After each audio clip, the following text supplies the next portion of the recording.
dance. And that's what I started off telling the children today. Dance is not a commodity you can put in a jar and sell separate, because dance is intricately involved with African life. We dance when we get married. We dance when there's a funeral. We dance when a baby is born. We dance, it's like it's intricately involved in our life. So when I started to do African dance, when I found African dance and African dance found me, I learned about African culture. I was doing other styles of dance. I was on scholarship with Oakland Ballet, got my first point shoes, about to destroy my feet for life. And I saw a video, Guinea Conakry, Les Ballet Africains, and I was like, I gotta dance like that.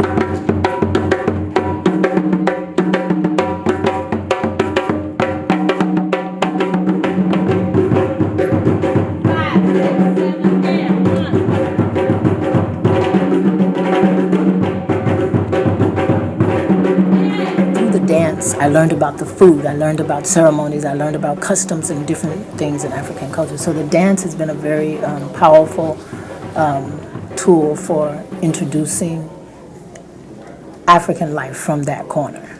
The other way that I got involved with Africa is that as a child, when I was 15, there were 5 Nigerian brothers who lived in an apartment not far from my school. And people could say anything about Nigerians that they want to say. But most of the time when I meet Nigerians, I say, oh, so you're from the boss. Because for me, those brothers laid such a serious, beautiful foundation for me and my love for Africa, because they were so kind. They were so respectful. They were so my uncles, And they didn't have to be, because I was, a little fast, and I had a crush on one of them named Busa. And they never, ever made any kind of pass at me. They would have food for me. If I told them I liked music, next time I come, they'd have an album by that person. They just treated me so good. So I have that memory there. But it didn't really get utilized until much later. That's beyond amazing. And it's beautiful when I see my sisters, my African American sisters, connect to Africa. And not just in the sense of talking about it, but, having a real intangible experience. And so whenever they speak on it, they're speaking from an experiential knowledge point of view or perspective. And so whenever you danced today, everyone could see that you were dancing from a place that is deeper than just reading a book. And we go.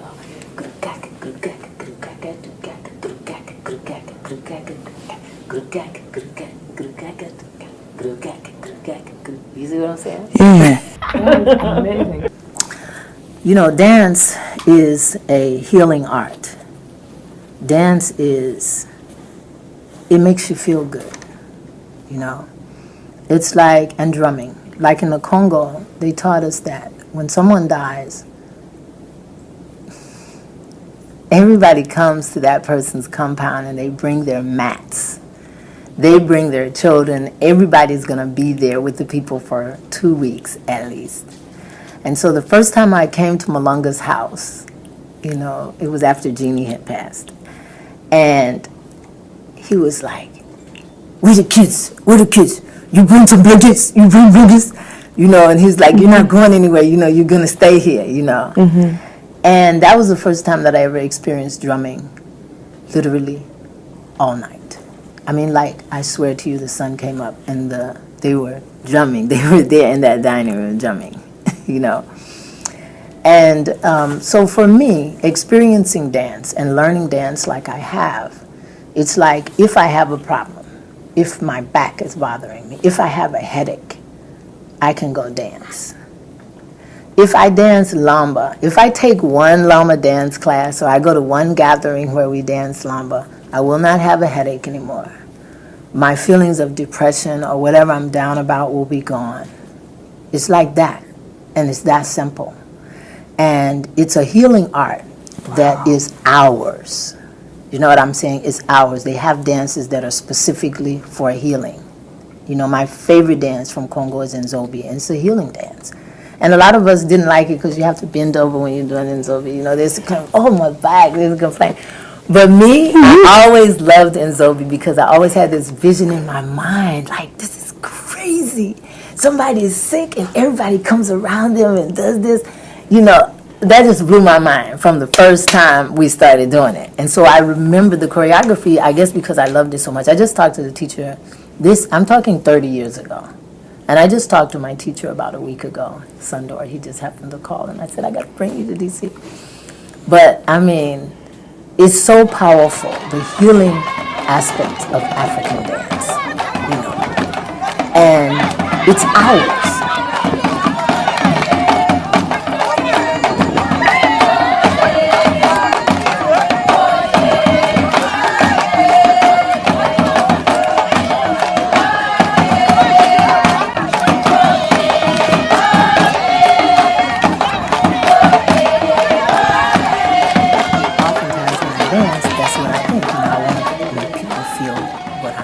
I want to make people feel good. I want to make them happy, you know.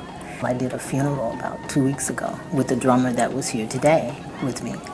And I didn't know the girl. They just said it was a funeral, and they asked, you know, could a few of us come and dance? And I said, I'll dance it. I've danced funerals before. People have invited me to dance funerals. So at the funeral, when the funeral was almost over, there was the brother to the sister who had died. And I saw him roll his wheelchair up to the coffin. And I could just see how sad he was, you know, and they were drumming, and so I made it a point to face him and dance, you know, and I kept dancing, you know, and then he felt better. You could see his face and everything. So afterward, the cousin came up and she took my hand later at the repast, and she said, what were you feeling when you were dancing? And I said, I just felt like I wanted to make everybody feel happy. I wanted them to know that she transitioned, that we can be happy, you know. Right. And she said, I knew that's what you was feeling, and that's what I felt, you know. Amazing. And she said, and I saw you dancing for her brother and my uncle, and I could just feel it. So she experienced what I wanted her to experience from me.